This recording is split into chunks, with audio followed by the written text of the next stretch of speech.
Hello दोस्तों, कैसे हैं आप सब लोग। आशा करता हूं आप सब लोग ठीक होंगे, मस्त होंगे, पढ़ाई कर रहे होंगे।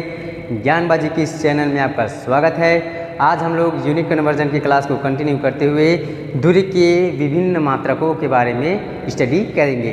तो चलिए क्लास को शुरू करते हैं। देखो, दूरी के मात्रक में हम लोग देखते हैं सबसे पहले माइक्रोन। माइक्रोन क्या होता है? ये दूरी मापने का छोटी इकाई होती है, मतलब इससे छोटी इकाई तो एंगस्ट्रॉन भी है। तो माइक्रोन क्या होता है? एक माइक्रोन बराबर होता है 10⁻⁻6 मीटर। ठीक है। उसी प्रकार से एंगस्ट्रॉन क्या होता है? एंगस्ट्रॉन मतलब ये जो एंगस्ट्रॉन होता है ना, ये दूरी मापने की सबसे छोटी इकाई है। तो इसको ए से भी डोनेट करते हैं, मतलब डिनोट करते हैं। और एक एंगस्ट्रॉन बराबर कितना होता है? 10⁻10 मीटर भी होता है। अब मान लो मुझे अगर बदलने के लिए बोल दिया कि एक माइक्रोन को एंगस्ट्रॉन में बदलो, तो कितना होगा? अगर माइक्रोन को एंगस्ट्रॉन में बदलना है तो देखते हैं। तो देखो, ये जो माइक्रोन है और ये एंगस्ट्रॉन है, तो माइक्रोन जो है बड़ा है, एंगस्ट्रॉन जो है छोटा है। क्यों? क्योंकि इसमें 10⁻⁻6 है और इसमें 10⁻10 है, इसलिए छोटा है और ये बड़ा है। तो यहाँ देखेंगे, अब माइक्रोन को मुझे एंगस्ट्रॉन में बदलना है, तो एंगस्ट्रॉन नीचे में रहेगा, माइक्रोन ऊपर में रहेगा। तो ये 10⁻6 ये माइक्रोन का हो गया और एंगस्ट्रॉन का 10⁻10। अब जब ये 10⁻10 ऊपर में जाएगा तो क्या हो जाएगा? यहाँ से 6 मतलब यहाँ से 10 में से 6 कट जाएगा तो कितना बचेगा? 4 बचेगा, लेकिन वो पॉजिटिव में बचेगा। ठीक है। तो 10⁻4 एंगस्ट्रॉन, मतलब एक माइक्रोन कितना होता है?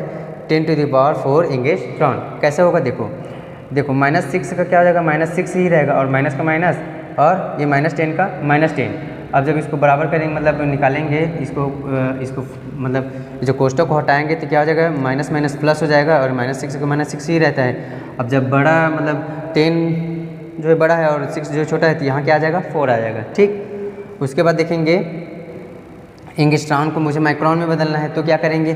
तो देखो, अब माइक्रोन में बदलना है तो माइक्रोन नीचे जाएगा, एंगस्ट्रॉन को बदलना है तो एंगस्ट्रॉन ऊपर में रहेगा।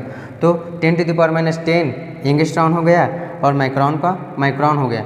अब जब 10⁻6 जब ऊपर में जाएगा तो ऊपर में जाएगा तो क्या हो जाएगा? प्लस में हो जाएगा। तो प्लस में हो जाएगा, और -10 बड़ा है +6 से, तो जब माइनस प्लस करेंगे तो कितना बचेगा? -4 बचेगा। कैसे? देखो, -10 का -10, माइनस का माइनस, और -6 का -6, यहाँ से इन दोनों का क्या आ जाएगा? प्लस हो जाएगा। जब -10 को +6 से घटाएंगे तो कितना बचेगा? -4 ही बचेगा ना।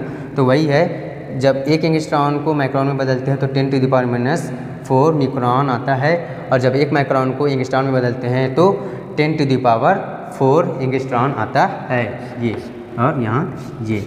ठीक। तो इन दोनों में बेसिक डिफरेंस आप लोग को पता चल गया होगा। आगे हम लोग देखते हैं, ये तो छोटी दूरी था, लंबाई का छोटी दूरी था। अब हम लोग आगे देखते हैं लंबाई की बड़ी दूरियाँ।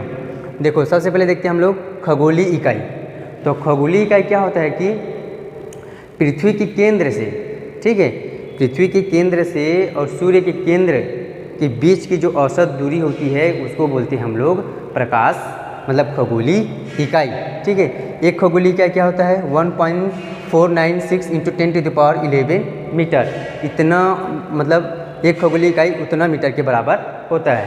ठीक है।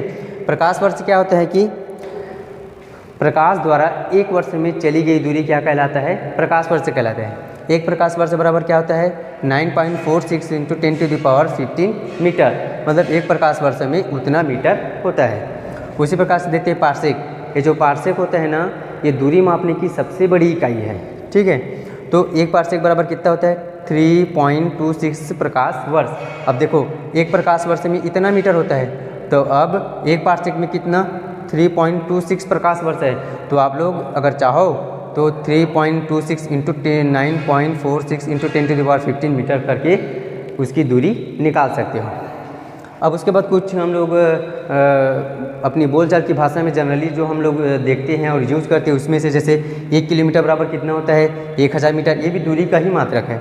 1 किलोमीटर बराबर कितना होता है? 1000 मीटर। अब मान लो मुझे 1 मीटर बराबर कितना किलोमीटर होगा, तो आप लोग आसानी से निकाल सकते हो, क्योंकि मैंने यूनिट कन्वर्जन आपको बता दिया है। उसी प्रकार से मान लो 1 मील, हम लोग कभी कभी सुनते हैं कि 1 मील, तो 1 मील कितना होता है? 1 मील बराबर होता है 1.62 किलोमीटर। अब मान लो मुझे इसमें से किलोमीटर को मील में बदलना है, तो आप लोग आसानी से निकाल सकते हो। उसी प्रकार से अगर समुद्री मील को देखेंगे तो समुद्री मील कितना होता है 1.852 किलोमीटर। इस प्रकार से दूरी का मात्रक होता है। तो आई होप कि ये क्लास भी आप लोग को समझ आया होगा। वीडियो अच्छा लगा होगा तो लाइक करें, सब्सक्राइब करें, अपने दोस्तों को शेयर करें। Thank you.